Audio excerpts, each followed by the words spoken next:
Então, hoje nós temos, de grupo prioritário, 78,4 milhões. Eu já trouxe para vocês a atualização desses grupos, do que a gente já atingiu até o momento. Nós estamos na faixa etária, agora trabalhando com as comorbidades, as pessoas com deficiência, já com 48% de cumprimento desse público. Nós acreditamos que nas 2 próximas semanas, com esses quantitativos de vacina, a gente já consiga concluir esses grupos prioritários. Então, foi feita uma reunião tripartite hoje pela manhã, liderada pelo nosso secretário de Vigilância em Saúde, o doutor Arnaldo, sobre uma discussão de uma nova orientação em relação aos grupos prioritários. Então, o que foi discutido? Que a gente precisa, nesse momento, muitos estados e muitos municípios estão tendo diferenças na vacinação.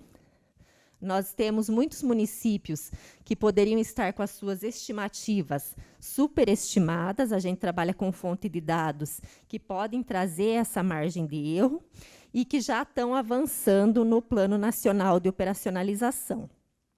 Então, diante disso, tem muitos municípios que estão com pouca demanda nas unidades de saúde durante a vacinação desses grupos prioritários, da comorbidade, da pessoa com deficiência, desse momento em que nós se encontramos.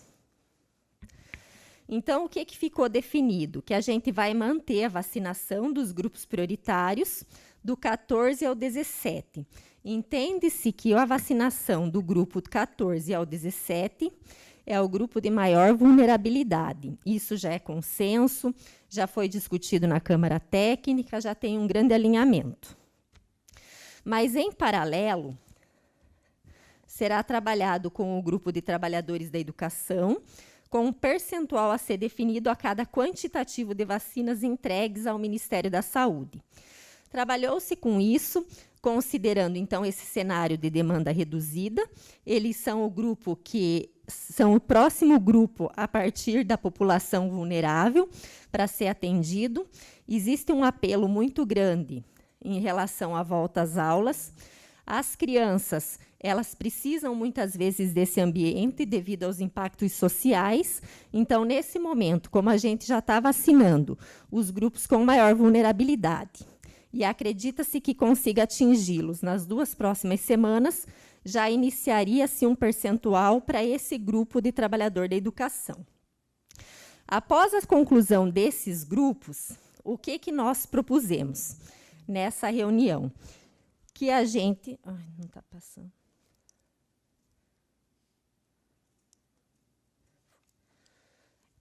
Então, após a conclusão dos grupos, do 14 ao 19, vai se iniciar com um percentual de faixa etária, da maior para menor. Por quê? Porque de 59 a 50 anos também vem se verificando um aumento da mortalidade. Então, quanto mais velho, maior é o risco de complicação e de óbito. E também um percentual para os outros segmentos que estão na sequência do grupo 19. Então, um percentual para o grupo 20, para o grupo 21, 22, que vai correr em paralelo. E esses grupos, eles são denominadores pequenos. Então, a gente acredita que vai atingi-los rapidamente também. Então, resumindo, o que ficou acordado hoje de manhã e que a gente precisa pactuar e alinhar aqui como proposta final? Manter a vacinação dos grupos prioritários, conforme está previsto no Plano Nacional, mantendo essa ordem que foi amplamente discutida na Câmara Técnica, trazendo os objetivos de risco de complicação e óbito, manutenção da força de trabalho do setor saúde. E, na sequência, estados e municípios que não apresentam demanda ou tenham a demanda já diminuída para vacinação, que é o relato que nós estamos também recebendo, que eles podem vacinar os grupos, poderão pactuar em CIB, né, a adoção imediata de uma estratégia de vacinação segundo faixa etária, em ordem decrescente de idade, mas sempre garantindo percentual para a continuidade da vacinação dos demais grupos prioritários. Então, seria aí essa estratégia para a gente poder conversar, discutir e talvez chegar a uma pactuação. Exatamente isso, é para reforçar. Nós reforçamos e apoiamos o Plano Nacional de Operacionalização da Vacina. E deixamos claro, né, nesse último parágrafo que aqueles que já avançaram, que tiver vacinas disponíveis, que possam iniciar por idade. Esse é um pleito de todo o país, é um país diverso, país geograficamente bem diferente, é um censo que mais de 10 anos sem ser realizado, né? Obviamente, indicadores comprometidos em função disso. Então, o Conasems vai ter uma fala daqui a pouco sobre isso, acho que aborda um pouco esse cenário. Então, a ideia dessa pactuação é nesse sentido. Mas a gente conseguiu chegar a uma boa conclusão. Eu acho que é a que mais prioriza a base, sobretudo os municípios.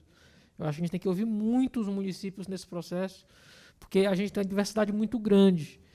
E aí a gente começa a ouvir os relatos mais diversos possíveis, quando a gente coloca para conversar entre os estados, cada um com sua realidade. O melhor é a gente colocar isso mesmo para quem está lá na ponta. A gente não tira o sentido do PNO.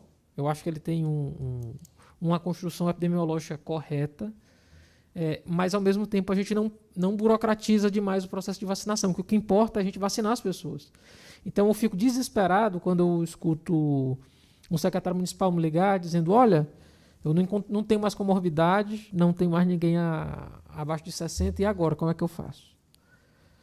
E aí eu me desespero. Eu disse: sim, tu está fazendo o quê? Não, estou com as vacinas aqui estocadas. Eu não quero confusão com o Ministério Público, não quero isso, não quero aquilo. Eu vou esperar até abrir outro público. Então, isso tem acontecido. E isso não pode ser negado. Tem acontecido no Brasil inteiro. Não é algo só do meu estado. Então, essa abertura que a gente dá para a gente entender também o que se passa lá na ponta é fundamental para a gente acelerar o processo de vacinação e a gente não ficar com vacina estocada. Não tem sentido. Vacina é para estar no braço das pessoas. Não é para estar em geladeira. Muito bom, secretário. Então, queria mais uma vez, Franciele, parabenizar. De fato, essa é a percepção. A gente também, os senhores devem receber muito mais do que a gente, mas a gente também recebe solicitações. O prefeito de Florianópolis também trouxe esse pleito. Enfim, vários prefeitos trazem esse pleito de se seguir pela imunização pela idade, né? E alguns retratam, alguns municípios dizem que conseguem imunizar e não guardam, mas a gente sabe, como o secretário Lula coloca, que cada município tem uma realidade. Então, eu acho que nesse momento essa flexibilização é importante. Então, destinar parte das doses para seguir com idade e parte das doses para seguir na lógica do PNI, que tem uma lógica, uma construção técnica, e mais uma vez reforçando, a lógica é diminuir óbitos e diminuir a pressão na infraestrutura hospitalar. Qual